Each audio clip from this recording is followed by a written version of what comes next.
full screen. Oh, okay, no.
Okay.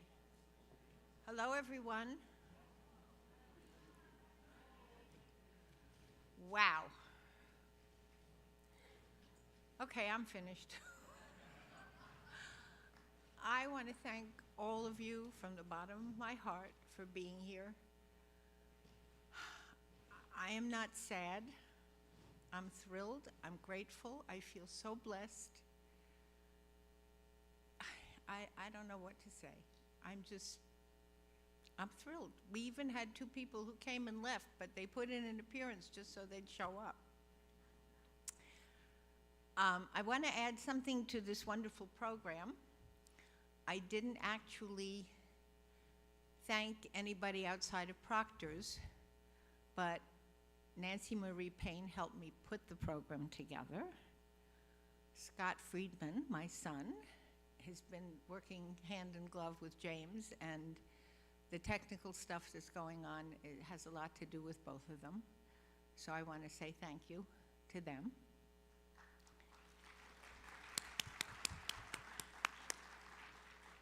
And to all of the people who will be performing tonight.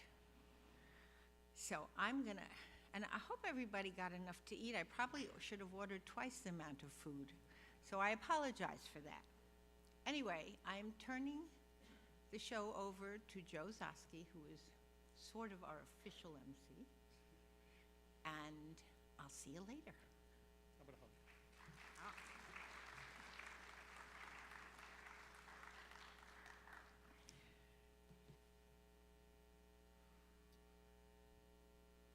I hope you had time to get a good helping of haggis before we start. You got a couple of minutes if you need it. My emceeing duties will be fairly informal. I'll help shepherd people through the program, help people not to trip on all the cables, that kind of thing. This is quite an impressive array of people. I've gotten to say hello to people I haven't seen in a number of years, meet a lot of new people, and really appreciate all the circles of people that Dee and Frank's lives have touched. It's really quite remarkable. Frank really sampled a lot of life, and that is demonstrated in this very room. To set an intention for what this afternoon is going to bring, let me grab my guitar.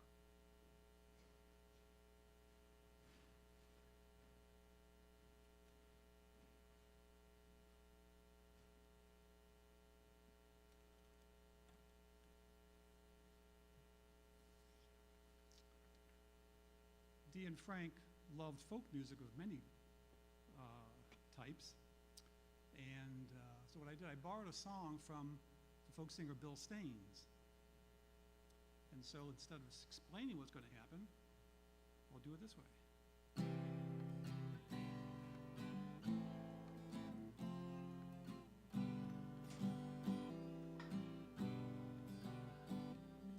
Hello, friends and family here gathered today, as we honor Frank, who has gone on his way. It's time to share stories and a drink or two, and tell a few jokes we know Frank would approve. We'll smile with the memories and also be sad, because pleasure and pain often go hand in hand. But for now, just feel grateful for the time that we had, and hold him in our hearts. The dark of the night lifts away with the dawn. Come the new day, we will all carry on. But for now, we share this community bond, keeping Frank in our hearts. Will we see him again? Nobody can tell. But according to Frank, it's neither heaven nor hell. But now it's his photos and the stories he tells that keep his spirit alive.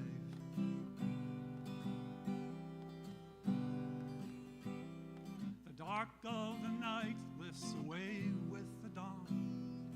Come the new day, we will all carry on. But for now, we share this community bond, keeping Frank in our hearts.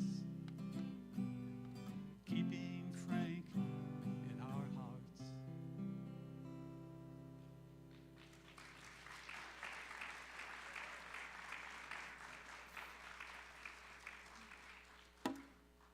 And now I'd like to bring up my good friend of 43 years, and Dee's going to give us the origin story.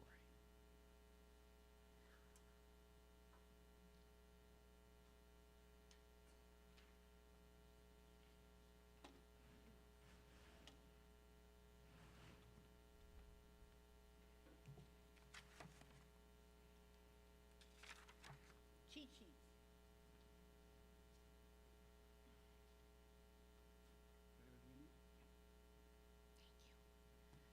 Thank you so much. I just want to say thank you, thank you, thank you. It's okay.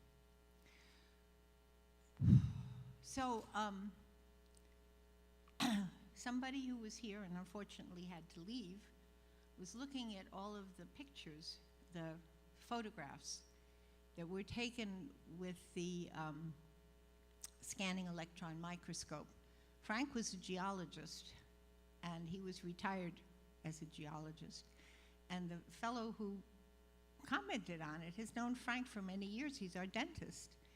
They never had that discussion, and apparently Dr. Eggert was also studied geology. So there's a lot about my husband that I'm sure many of you don't really know.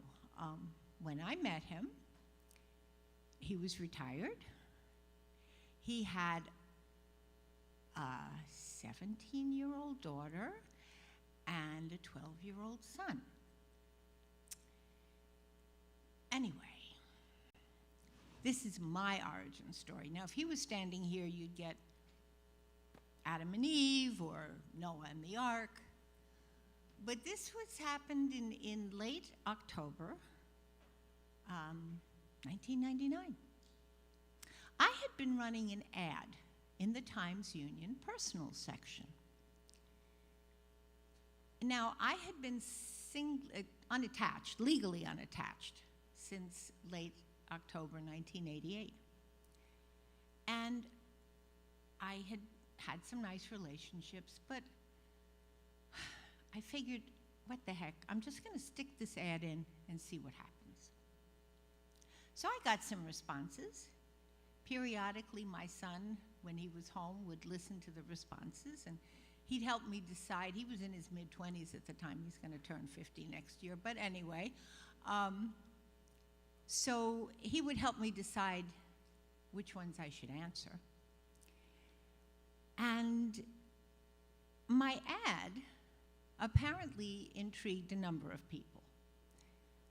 Those of you who know me well know that I love show music. So my ad started, "Hey, look me over." Spiritual, health-conscious, lively lady seeking a soulmate. Tall, feminine, attractive, romantic Jewish female, loves good conversation, laughter, fun, show music, theater, films, hiking. Seeks non-smoking, compassionate, single, divorced, or widowed white male, 48 to 60, 5'8 plus, for friendship leading to long-term relationship. Box 42437. That's the ad. Well, one response I got was from somebody who I realized was long distance because his area code was 914. But his voice was strong yet soft, and his comments were interesting and sincere. And so I decided to call him. We talked for an hour. And to my delight, I found that he was only an hour and a half. He lived in this charming little enclave near Poughkeepsie called Pleasant Valley.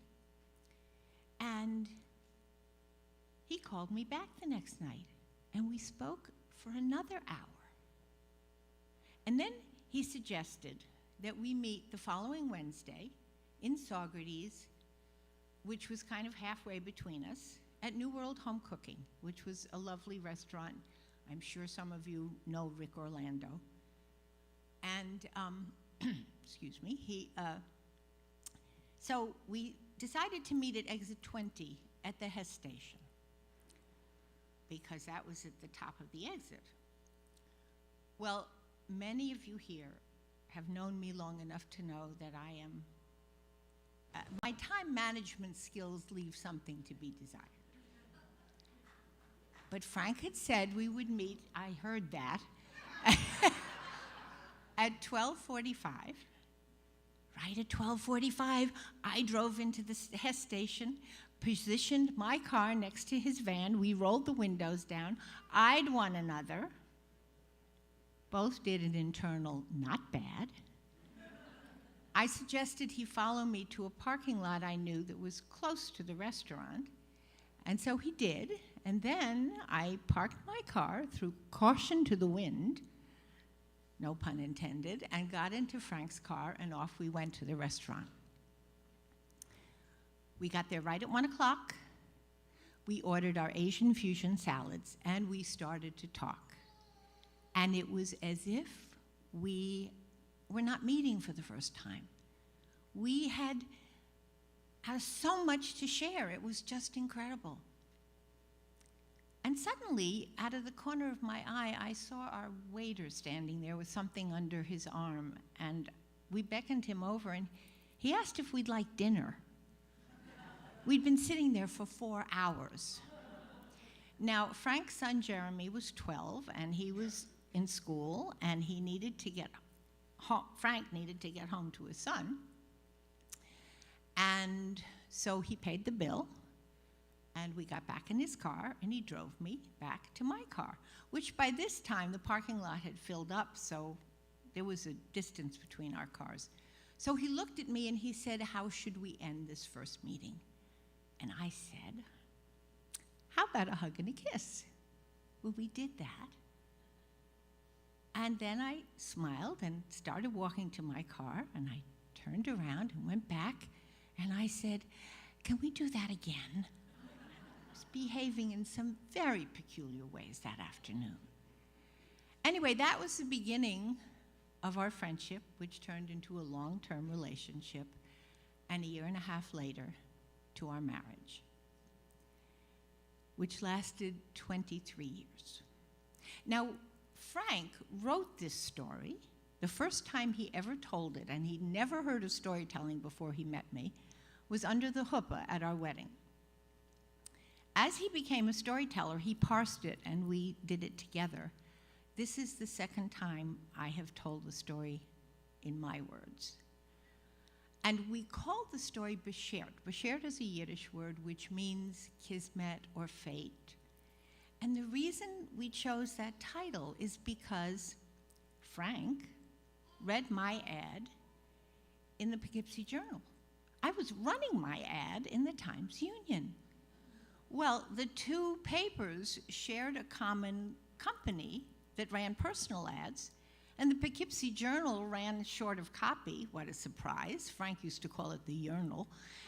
And they pulled about 10 ads from the Albany Times-Union, so he didn't even know that he wasn't contacting somebody local. Mine was one of them. So that was the start of our relationship. And as I said, I had had relationships between my marriages. And at the time, I had a wonderful friend who was a little over 40 years older than I was. I was about 38 when I met Gracie, and she was 80. And we formed a really close friendship. We loved each other very much. She supported me. She was at Scott's bar mitzvah. She supported me through my dad's passing. She supported me through my divorce. She supported me through relationships I had between my marriages, and then I met Frank. And it was important to me that she approve of Frank. We'd been going together probably about 6 months, and I knew something good was going on. But if Gracie didn't approve, I might need to think more and long and hard about this relationship. So on a lovely September day, Frank drove to my home, and I took him to Kingsway Arms, which is where Gracie was living. Now, Frank was very nicely dressed in a pair of dress slacks and a long-sleeve dress shirt. And when he knocked on the door, Gracie answered it. Frank dropped to one knee, took her hand, and kissed it. Gracie was about 94. He made a wonderful impression. Well, they started to talk. They talked about history. They talked about music. They talked about literature. They talked about everything. And I'm a talker. I didn't get a word in edgewise that afternoon. They were having a wonderful time. They got along like a house of fire. And when the time came for us to leave, they looked at each other and said, okay, this is the first time we've met. It will not be the last. So we got in the car. I took Frank back to his car. He went home. I went into the house. And what do you think the first thing that I did was? Anybody have any idea? I called Gracie, right. And I said, what do you think? And she said, oh, Dee, he's a lovely man. He's so interesting, and he's got a PhD in geology. That's impressive, and he loves art, and he loves literature, and he loves music, but my heart began to pound. I mean, really pound. Gracie, what's the matter? No, Dee, he's really a fine, fine person. Gracie, what's the but for? Well, she hesitated. She took a deep breath. And then she said, you would think that when a gentleman meets an ancient like me, he would at least wear a jacket. I thanked her. We got off the phone. When Frank got home, he called me, and I said, you passed muster. But whenever we go to Gracie, you have to wear a jacket. And from that time on, whenever we went out, anywhere, Frank always had a jacket available to him, just in case we might meet Gracie. As a matter of fact, after she died, he still wore a jacket in case we might meet her ghost. And now I can imagine that he's wearing a jacket wherever he is because he might meet Gracie. Thank you so much.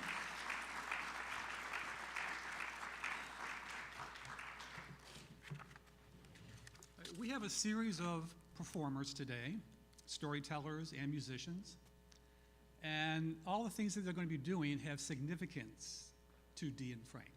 And I'll let each of them give their own introductions to what they're doing. And next up, we have Nancy. Where is Nancy? Who will be telling a story. Come on up.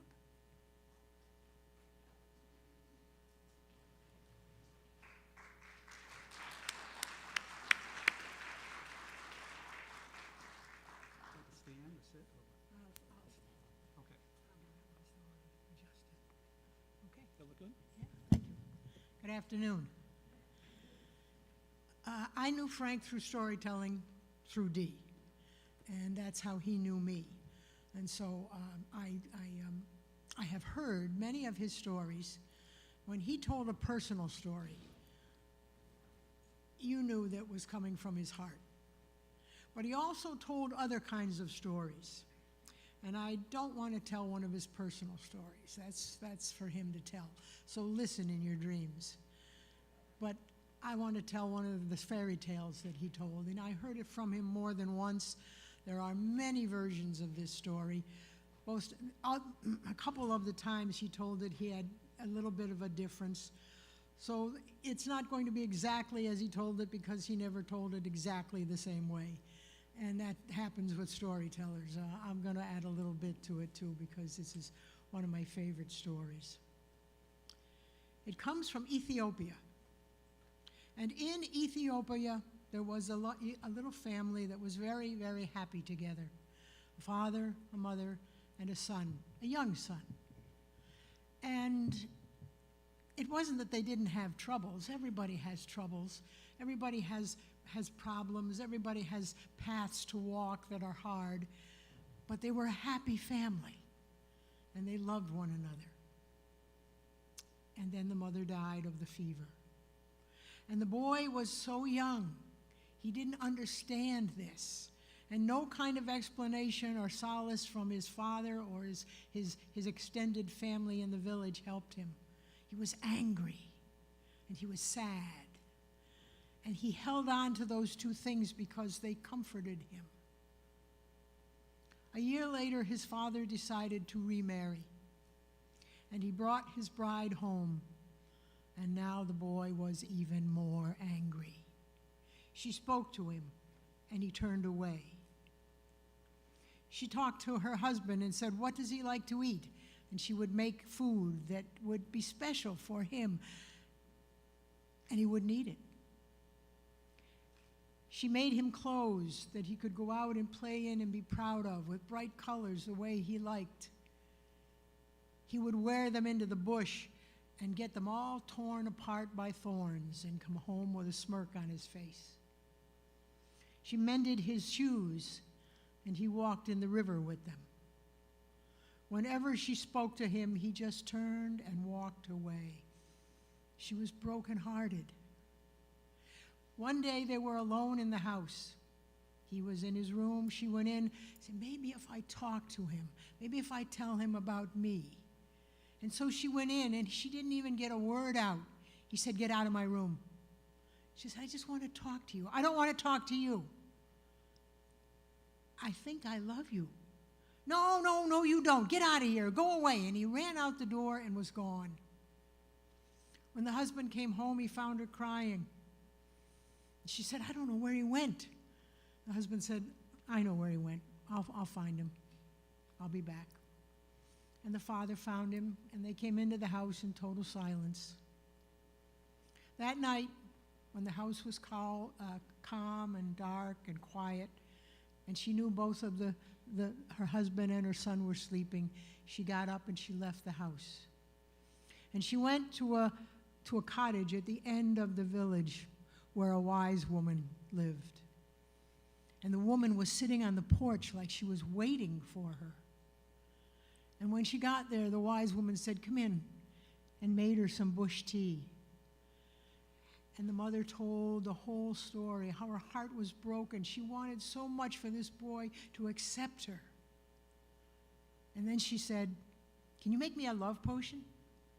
Can you make me a potion that I can slip into his meal and make him love me?"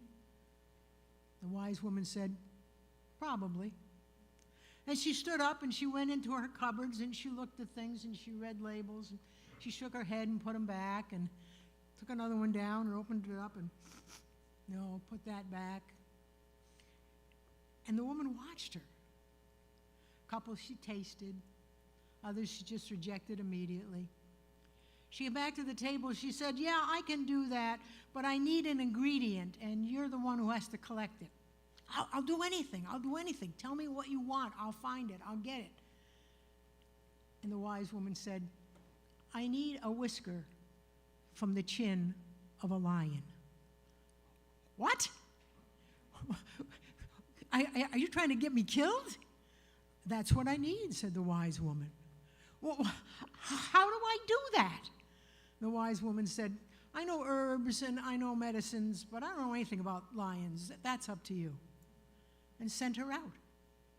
And she stood on the front porch and she shook. And she walked home, and the next day she got up and made breakfast, and she tried to be casual. The boy was there, her husband was there, and she said, "You know, in the country I come from, we have lions. I haven't seen any lions around here. Do you have lions?" She addressed the boy, who just turned away. And the husband said, "Well, we don't have a lot of lions here, but I think there's an old one that lives in the caves on the other side of the river. But I've never seen it." "That's interesting," she said. And so when the two of them left, the boy to school, the man to the field, she grabbed some meat and she put it in a bag. She went across the river and found that cave. First, you could find it by the smell of rotting meat. And then she got up close to it and she looked at the paw prints. They were twice the size of her hand. She put the meat down in front and she walked back 100 feet and hid behind a bush. And then she heard a growl, a small grumbling, and then some snorting. And the lion is now at the end of the cave looking out, and he's enormous. And she hunkered down more under the bush, and the lion looked around. And then he was looking right at her. She was hiding. And then he sniffed, and he found the meat, and he started to eat. And being a lion, he was very sloppy, and drooled, and grumbled, and growled. But he ate the meat, and he stood up, looked again right at her, and went back into the cave. She did this for 3 more days. Each day she made herself present, she could be seen, and then a little bit closer. 50 feet, 30 feet, 20 feet. And each time when the lion came out, she talked to it. "Eat. I brought this for you. You're a magnificent looking lion. Oh, you are so ferocious." And then when the lion went back in, she left. On the 6th day, she put the meat down. It was a whole hunk of leg from a goat. And she only took 2 steps back. And the lion came out and looked her right in the eye and growled. He saw that piece of meat, and he sat down and he began to devour it. And she told the lion the story about the boy and how she was trying to get the boy to at least accept her. And the lion just kept eating and drooling and slobbering, but he didn't take his eyes off her. And when he was done, he did not turn and walk into the cave. He sat there, expecting something. And she said, "I need something from you. I need a whisker." And he just sat there and stared at her. She took 1 step forward. He didn't move. The 2nd step brought her right next to him. She reached out her hand and took a whisker and pulled it. And the lion stood up and walked into the cave. She ran to the wise woman's house holding that hair. And she gets there and she's yelling, "I've got it, I've got it." And she goes into the house and the wise woman says, "Show me, show me, show me, right now, show me." And she took it and she held it up to the window. She measured it with her fingers. She smelled it. "Yes, yes, this is it. Well done." Then she took it and she gave it back to the woman and said, "Keep this as a memory." "Well, what about my potion? What about my powder?" And the woman cackled. "You don't need my powders. The power is within you. Do with the boy as you did with that lion." For the next 3 months, she did nothing special. She spoke to him as she always had, and she was ignored. She served meals that he liked, but she served every meal with love. And one night, her husband said, this is especially delicious tonight. Thank you very much." And she looked at the boy, and he was nodding his head. Breakthrough. The next day, he came out, and he was looking at the ground, and he said, would you like to see my favorite place? And she said, do you want to show me? And he just tossed his head, and they walked down to the river. And they're standing there looking at the river, and she says, this is very pretty. He said, do you know how to skip stones? She said, well, I used to do it when I was a girl. Can you show me? And so he showed her. And she hummed all during the day. I forgot to tell you that part. She hummed. And when they were finished throwing stones, he said, my first mother used to whistle. Can you whistle? And they went back to the home and they held hands. And it wasn't the end. It still took more time. But now they were working together. Thank you, Frank.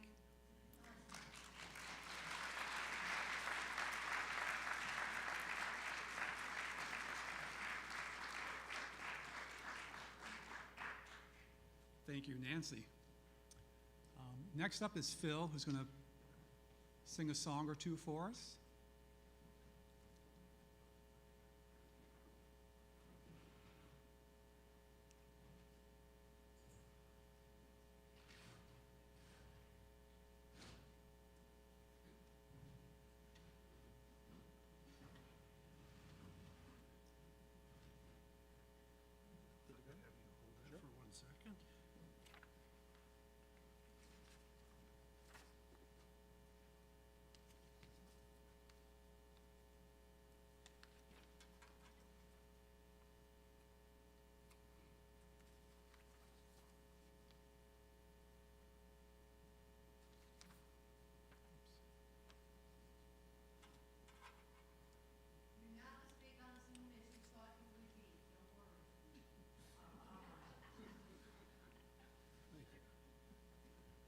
It helps if you get the pages in the right order.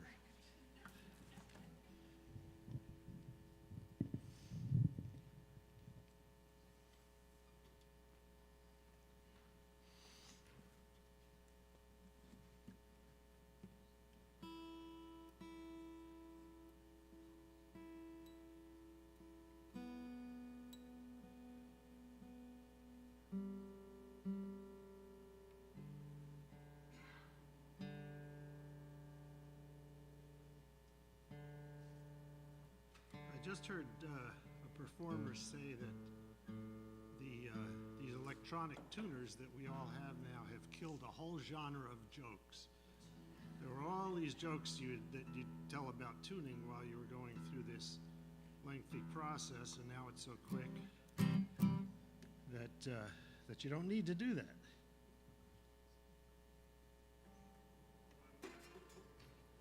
Does it go any higher? A little bit. Perfect, thank you. Thank you, Joe, thank you, Dee. It's my pleasure to be here today. Frank was a big fan of John McCutcheon, and I'm going to do a couple of his favorite John McCutcheon songs. Actually, the first one was a joint effort that he did with Tom Paxton when after COVID hit and everybody was quarantined, John and Tom Paxton would have a weekly songwriting session over Zoom, and this is one of the songs that they wrote. It has a chorus, and if you can pick it up and join me in it, I would love that. It's called Ukrainian Now.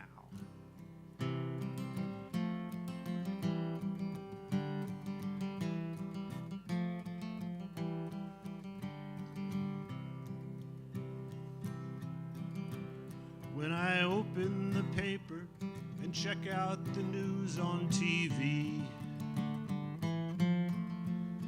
it's pictures of buildings exploding, all that I see. But there in the midst of the horror, the blood and the bone, are the Davids against the Goliaths defending their homes.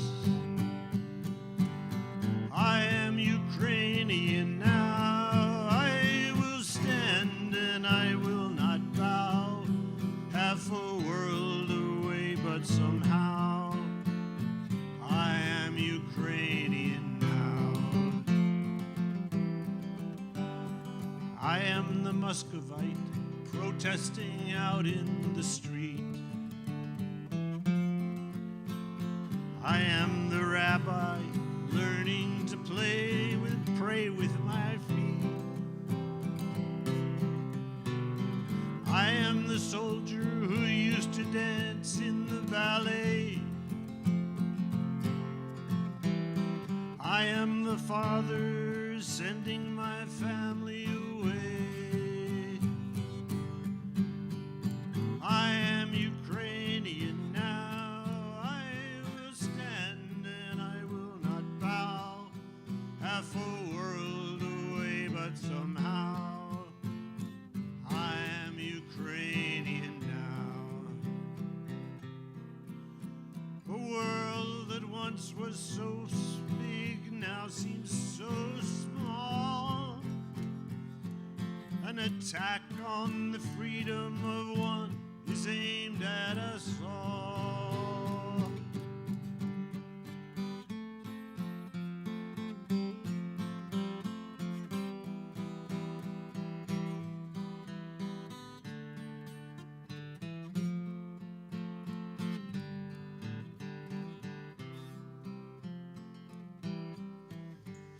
Sometimes the picture before you is too hard to see, but I can't look away like the coward that I used to be. While others are mounting resistance and risking it all, how can we stand by impassive when we hear their call? Please sing it with me. We are Ukrainian now. We will stand, and we will not bow. Half a world away, but somehow we're all Ukrainian now. Last time. We are Ukrainian now. We will stand and we will not bow. Half a world away, but somehow we're all Ukrainian now.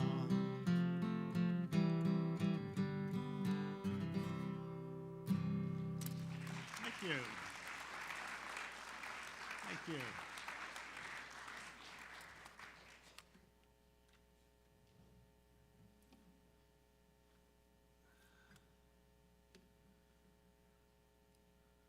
So John McCutcheon wrote this song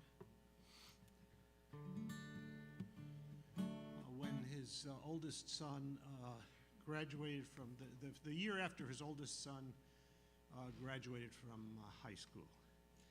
It's called The Room at the Top of the Stair.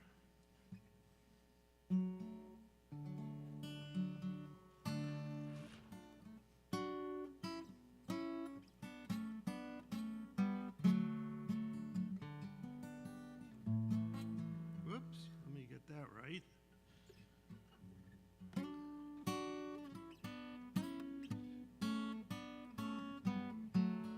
That's better. There's a room in our house at the top of the stair. It was empty at first, but we knew you'd be there. The dog got excited the day that you came, 'cause he thought you smelled weird, and I thought the same. But the cries and the changing that came every night was changing me too, till I thought that I might just stand in the doorway for hours and stare in that room at the top of the stair.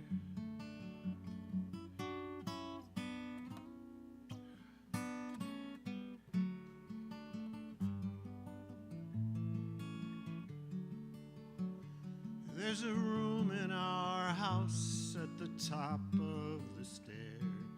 It was all yours for years, then you had to share, and your calm world was burst by this loud little kid who'll mimicked and learned everything that you did, the games and adventures, the books and the plays, the hours of fantasy went on for days, and I watched in amazement this unlikely pair in that room at the top of the stair.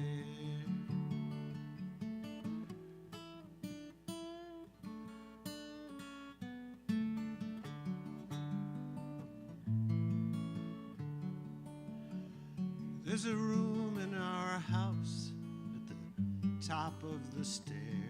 It was empty one night. We called everywhere, all those demons and danger that lurk in your heart slipped in through the door and tore us apart till we found you at last in another boy's home, safe and asleep and forgetting to phone. And I lay awake lost in pure grateful prayer in that room at the top of the stair.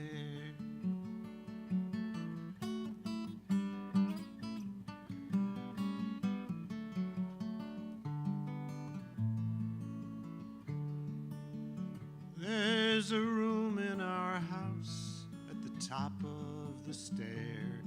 Now the door is shut tight and the stereo blares. Your mother is worried about your young years, and no one has seen your carpet in years. And the hole in the wall you made with your fist when the anger of aging was too hard to resist. But the long light of love cast its shadow in there in that room at the top of the stair.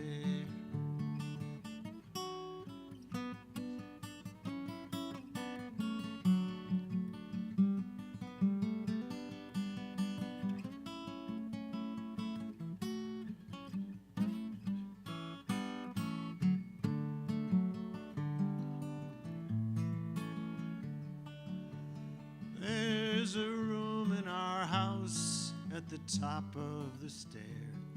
Now the bed has clean sheets, the floors are all bare, an acceptable place when folks come to stay. Your brother and you boxed and moved you away to a duplex apartment just across town. Now I sit on the bed as the memories rain down. There's a hole in my heart. You'll always be there in that room at the top of the stair. In that room at the top of the stair.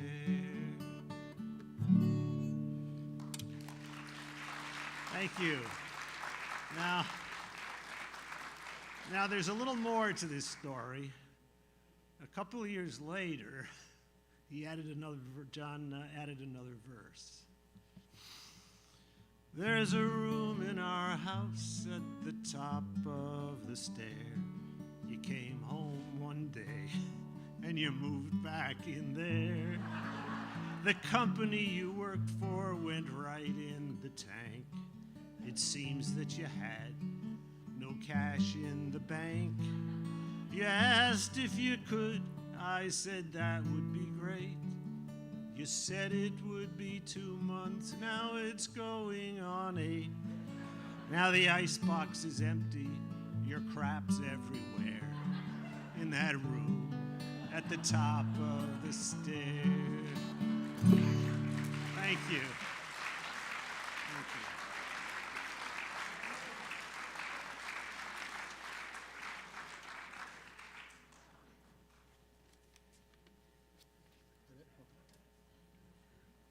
Yeah, Frank was a huge John McCutcheon fan, and I remember him saying that he really always enjoyed that last verse the most. Given his dry, witty sense of humor, it really resonated with him. All right, next up is Gary and Melissa.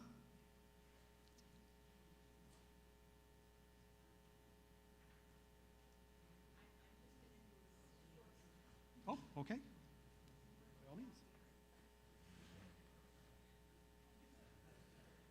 So I'm introducing Gary and Melissa just a wee bit because Frank had an indomitable spirit. I mean, honestly, almost till the end, he just wanted to live. And the last time he wound up in the hospital, they were moving him from one part of the hospital to another. He's on a gurney, and he starts singing, "You'll Never Walk Alone." Now, Frank had a beautiful voice. That was one of the things that attracted me to him. And he wasn't into show music the way I was, but he loved that song, just loved it. And this orderly, who had to be a pipsqueak of maybe 22 years old or something, is going, "Oh, I know that song. I've heard it on the internet." And of course, I piped up, "Well, it was from Carousel, and it was written by Rodgers and Hammerstein." "Oh, I'm going to look that up," he says. And the two of them, as Frank is being moved to another room, are singing "You'll Never Walk Alone." So I asked Melissa and Gary to please sing that song for Frank. Thank you.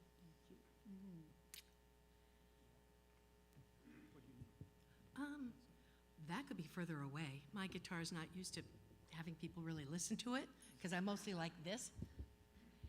Gary will join me in a moment to sing something from Guys and Dolls, another well-known musical. So that's swell. Frank is on a gurney and being wheeled away and sings this song, leaving me and Dee scratching our heads thinking, why did he like that song so much? I mean, how many of you raise your hands and know that song? Right, okay. Okay, so this may be a hostile audience for me because y'all may love it. But as far as I'm concerned, it is written probably by Rodgers and Hammerstein for a woman of a certain age. That's not why I don't like it. And probably because they wanted her to be in the show, and she probably said, okay, but you're going to write me a song, I'm going to be in a spotlight, and I don't want any young, pretty things that are in love, like, around, kind of like Climb Every Mountain. It's sort of an iconic song, which makes me a little shy. And another thing is that it spans several octaves that I don't really have in my range. So I was talking to Frank last week in my head, and I said, Frank, would you mind if I just changed the melody just a little bit, not going to change the structure of the song? And he, you know, I thought, oh, he's ticked. And then I said, it's just going to make it easier to, you know, sing. And he got that twinkle in his eye. So I will take that as a yes. And I will also tell you that you are invited to sing this song that so many of you seem to love so much with me, with a little caution that we will get to a point in it, and it might seem a little unfamiliar for a little bit because I wrote it down lower, but you're welcome to join me. When you walk through a storm, hold your head up high, and don't be afraid of the dark. At the end of the storm is a golden sky and the sweet silver song of the lark. Here's where I changed it a little. Walk on through the wind, walk on through the rain, though your dreams be tossed and blown. Walk on, with hope in your heart, and you'll never walk alone. You'll never walk alone.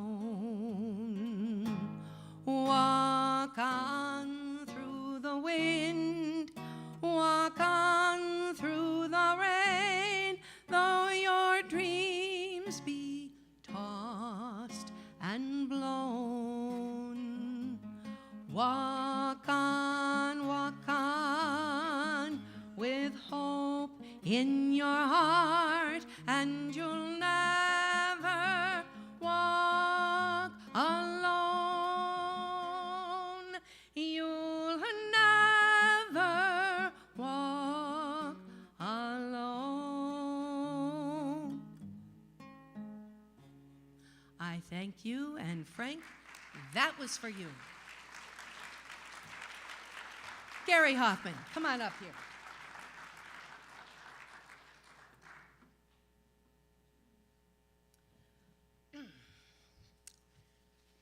My contribution to that last number was not joining in. So, guys and dolls, sue me, Adelaide Nathan, my fiance of 14 years. And Nathan, the guests are all here, all our friends are here. Why can't we elope today? Because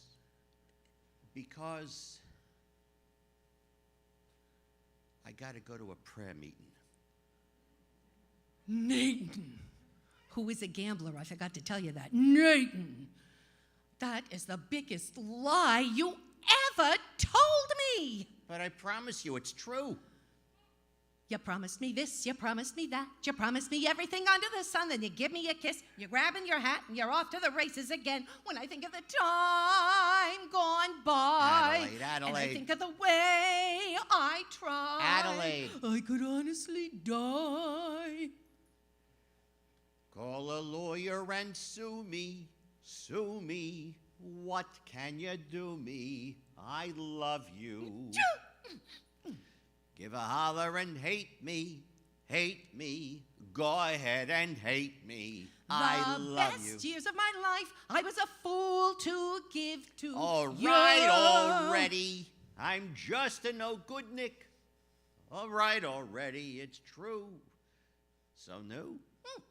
So sue me, sue me. What can you do me? I love Oh, but you gamble it here, you gamble it there, you gamble on everything, all except me. And I'm sick and tired of being in the air till you're back in the money again. When I think of the time gone by, Adelaide, and I think of the way I tried, Adelaide. I could honestly die. Serve a paper and sue me, sue me. What can you do me? I love you. Give a holler and hate me, hate me. Go ahead and hate me. When you I love wind you. up in jail, don't call to me to bail you. All out.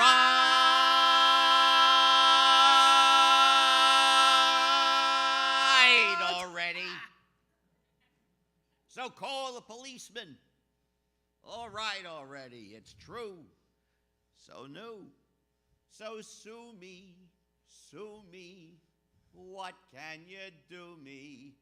I love You're at it again, you're running the game. I'm not gonna play second fiddle to that, and I'm sick and tired of standing around telling you now that we're through. When I think of the time gone by, Adelaide. and I think of the way I tried, Adelaide. I could honestly die. Sue me, shoot bullets through me. I love you.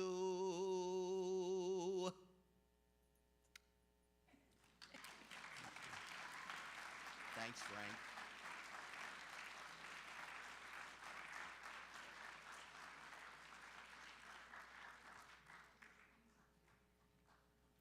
Oh, that was wonderful. Next up is another storyteller, Fran Berger, who I'm sure is in the house somewhere. There you are. Come on up.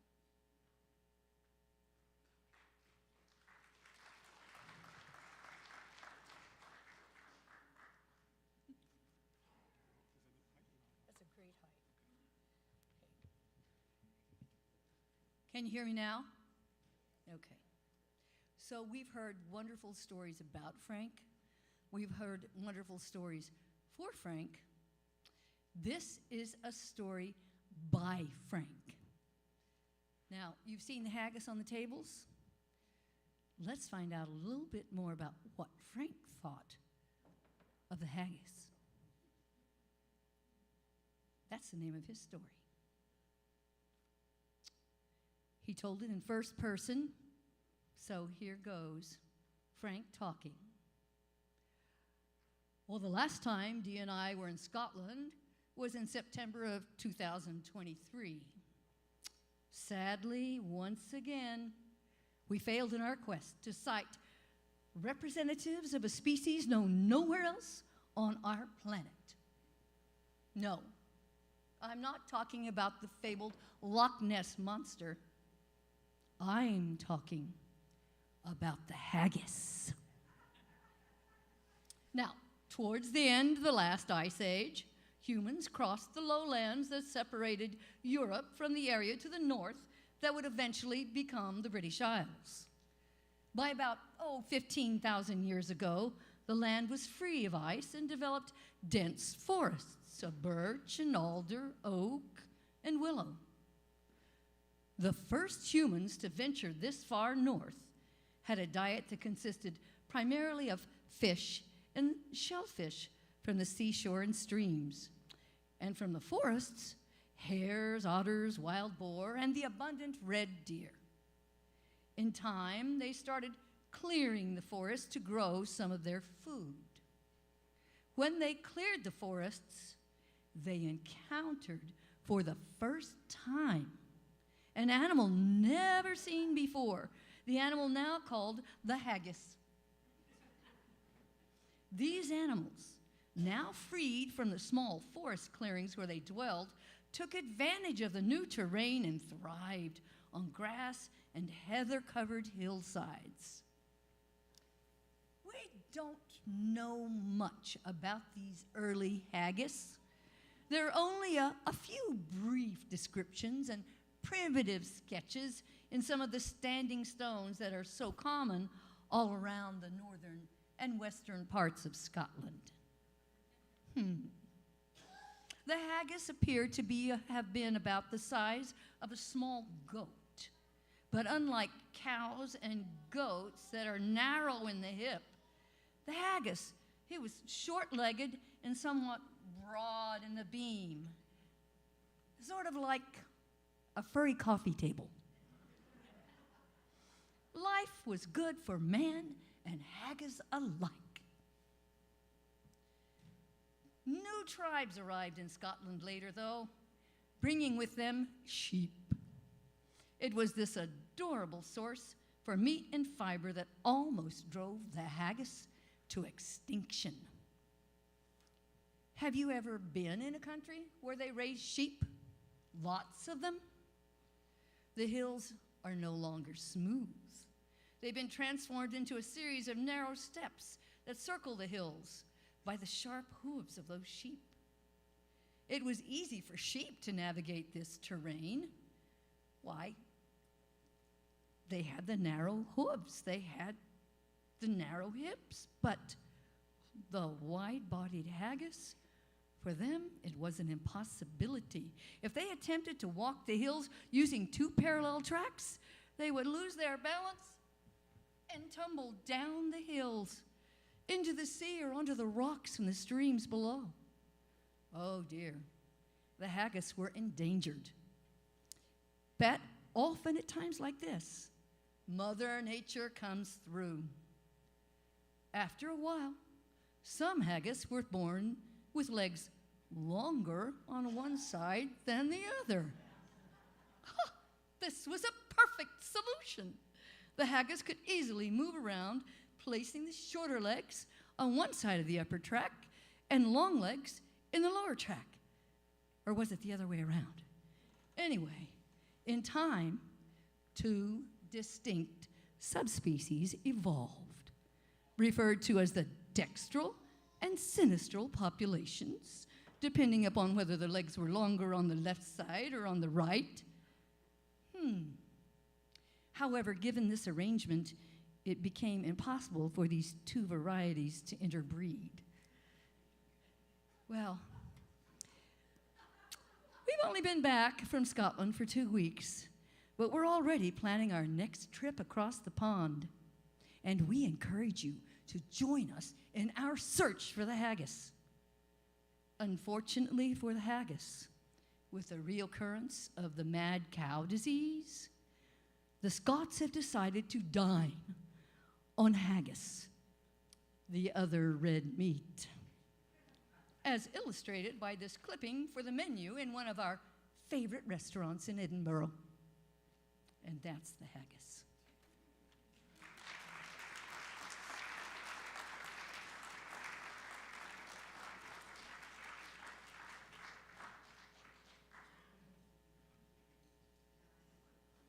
And if that didn't whet your appetite, there's 2 more cans on the back table. We're going to swing from storytelling back to music. Carrie, you're up next.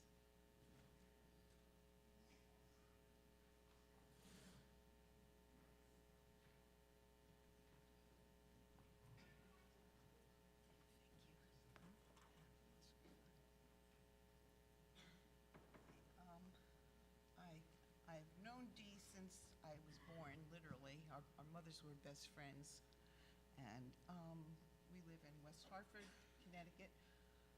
I'm going to play one classical, well, Baroque piece you've probably all heard. They do it often on radio as in memorials. But, and that's from Bach's Suite number 3 in D major.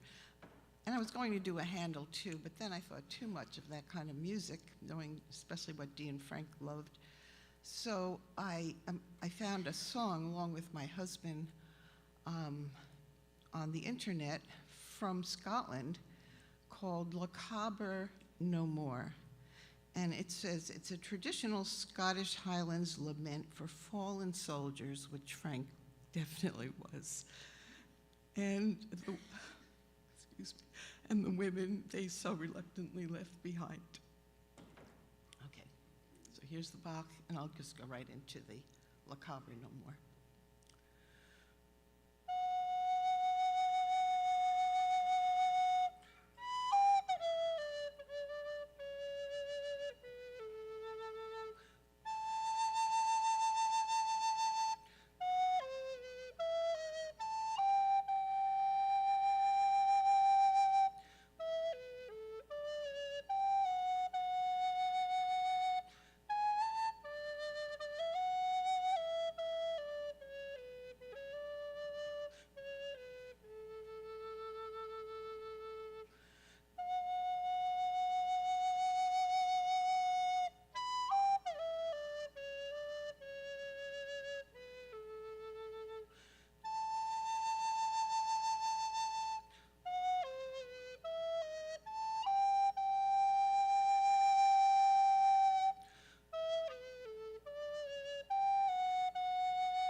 Thank you. Thank you.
That was really very sweet.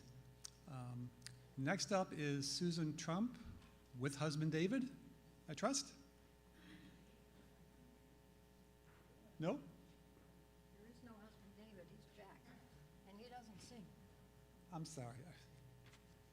Is that a joke? No, I'm sorry. That's okay. Just a mix-up in my brain.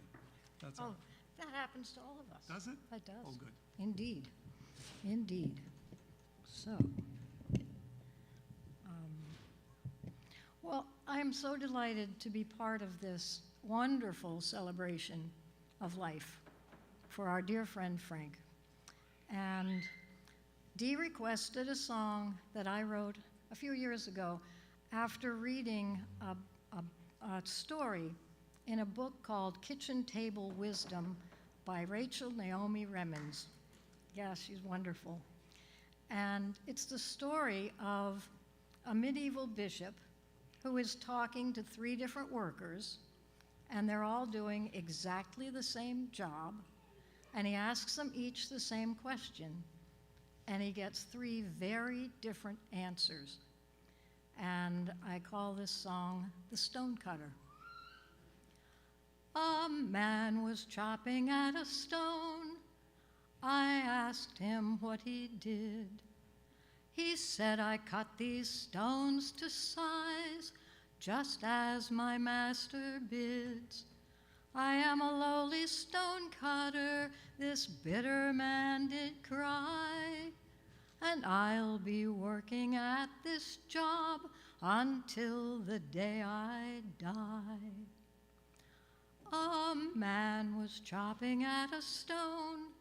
I asked him what he did. He said, I cut these stones to size, just as my master bids.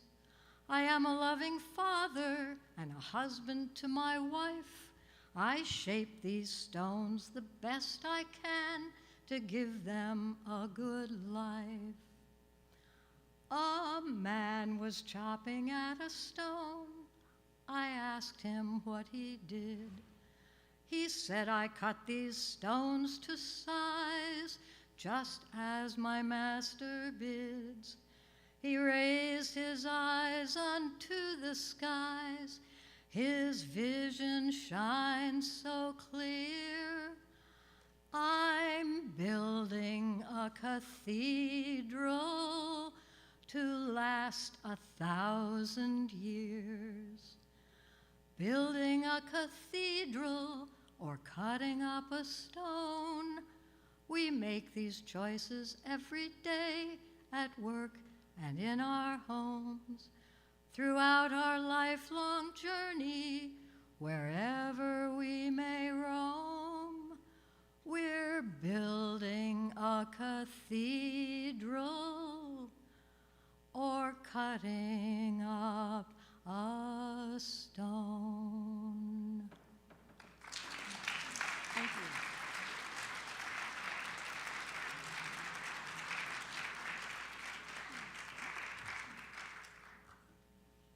Thank you.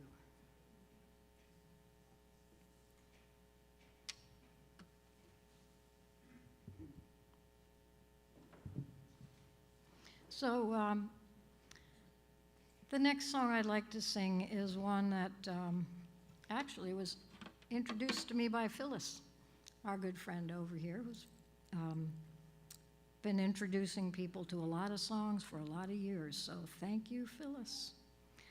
This is a song by David Naimad, and it's called Last Song.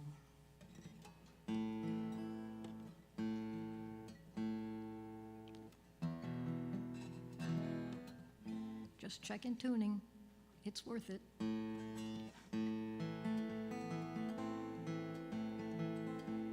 If this is my last song, if it's my time to go, if my spirit's moved on, what will I have to show? Is the world a little more peaceful? Oceans and skies a little more blue?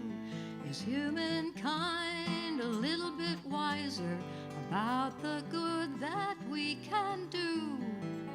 Does the sun shine a little bit brighter where before there was only rain? If so, then I'm glad I came. Have I brought some joy with my stories?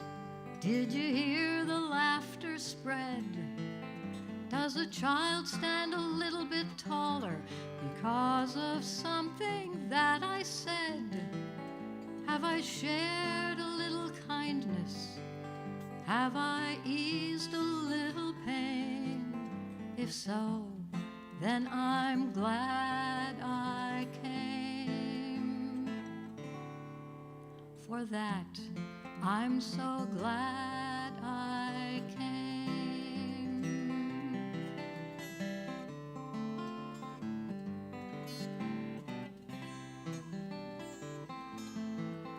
For you, I'm so glad I came. Frank, you touched so many of us, and we're all so very glad that you came. Thank you. Thank you.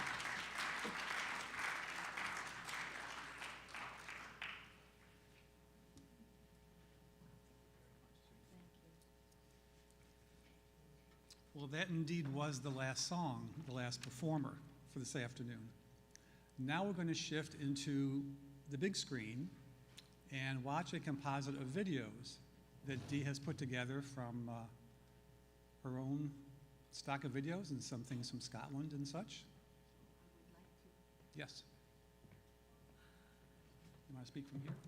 Want to speak from here? So some of you know Oodles. Oodles came to me in, I don't know, 14, 15 years ago at a workshop in the Adirondacks. But we have made him into a Scottish bear, and he's wearing a sweater that was actually knit by a friend of ours who is French, but we met her in Scotland. Frank and I have made wonderful, wonderful friends in Scotland and France. We know the French people because their town twinned with a town in Linlithgow, which is the town in Scotland that we've adopted. And when I told our friends overseas about this wonderful event, they sent 5 videos, an audio track, and I gave my son a whole bunch of pictures, and he put together the presentation you're about to see. I think I could watch it every single day, and now that this is being recorded, I'm going to add this to it. Anytime I feel down, I know where to go. I hope this presentation will bring you as much joy as it brings me. These people have shared their love just as much as you have, so thank you.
bien peu de choses, et mon ami la rose me l'a dit ce matin. À l'aurore je suis né, baptisé de rosée, je me suis épanouie, heureuse et amoureuse, au rayon du soleil, me suis fermé la nuit, me suis réveillée vieille. Pourtant j'étais très belle, oui j'étais la plus belle des fleurs de ton jardin. On est bien peu de choses, et mon ami la rose me l'a dit ce matin. Vois le Dieu qui m'a faite, me fait courber la tête, et je sens que je tombe, et je sens que je tombe, mon cœur est presque nu, j'ai le pied dans la tombe, déjà je ne suis plus. Tu m'admirais hier, et je serai poussière pour toujours demain. On est bien peu de choses, et mon amie la rose est morte ce matin. La lune cette nuit a veillé mon ami, moi en rêve j'ai vu, éblouissante et nue, son âme qui dansait bien au-delà des nues et qui me souriait. Crois celui qui peut croire, moi j'ai besoin d'espoir, sinon je ne suis rien. Ou bien si peu de choses, c'est mon ami la rose qui l'a dit hier matin.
going to play a tune today by Angus Fitchett called John Stephen of Chancin. I believe that same Chancin is somewhere up in Fife. Anyway, it should be in the key of F, but here it's going to be in the key of D.